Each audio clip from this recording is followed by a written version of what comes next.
Anong room number mo? Okay, sige, punta dyan si King. Thank you. Bye-bye, love you. Okay. Magkano yung pinasok mo, King? Iyan naman lang sa PCF. Ba't may PCF pa kayo? Pati pasalubong nyo naka-PCF. Guys, 3 buwan tayo walang monthly huddle. Kasi ikakaltas natin yan eh. Ano ba hinanap mo? Yung sinabi niya na ano, kailangan pa rin i-print. Yung piniprint dapat.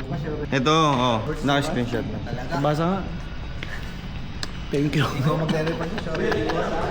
Day 4 in Singapore. We're so poor.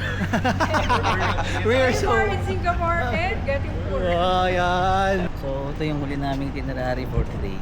Saan tayo punta? Na kami sa Sunduin Bugis. na natin yung mga piyok. Piyok. Anong piyok? Di ba kasabay ko sila sa MRT kahapon? So, tsaka si Marsda. Bukang bibig nila si Jobber. Yun ah. Tingnan mo, baka tumigil yung puso niyan. Oy. Bakit hindi dito lumiko? Bakit umiwas?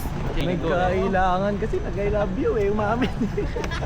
Uy, seryoso ako kahapon. Ano?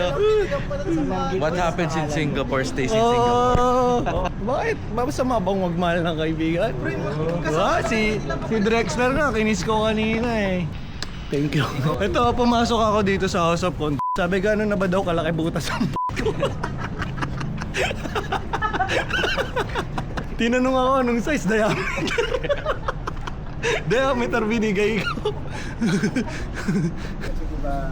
Transition. Day 4 in Singapore and we're getting 4. Dito na kami. Ayan ang Bugis Street.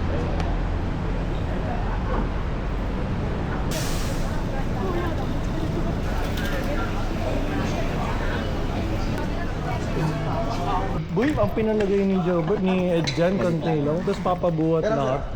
Camera. Ano papalagay din ako. 9 kilos na ako. Pero kanina si ano, 9 kilos na ako. Pero pag departure. Sa loob, bro. Sarado?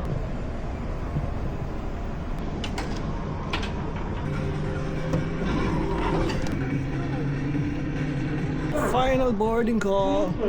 Babalik na tayo sa realidad. Bye-bye. Cabin crew, thank you.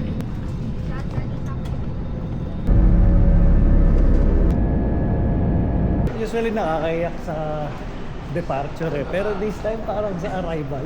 Parang dito pa tayo magyayakapan, iiyak. Pagbaba ko pangalan ng aeroplano dyan, pangit naman dito.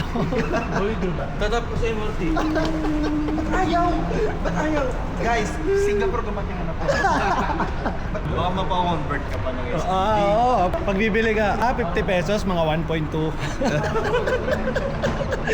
Pero tayo bumalik dito, di ba? Within 2 days. Bakit balik ka? Ha?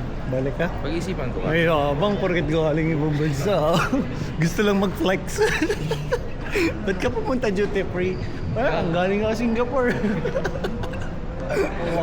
Dito, i-frisk ka na naman, pre.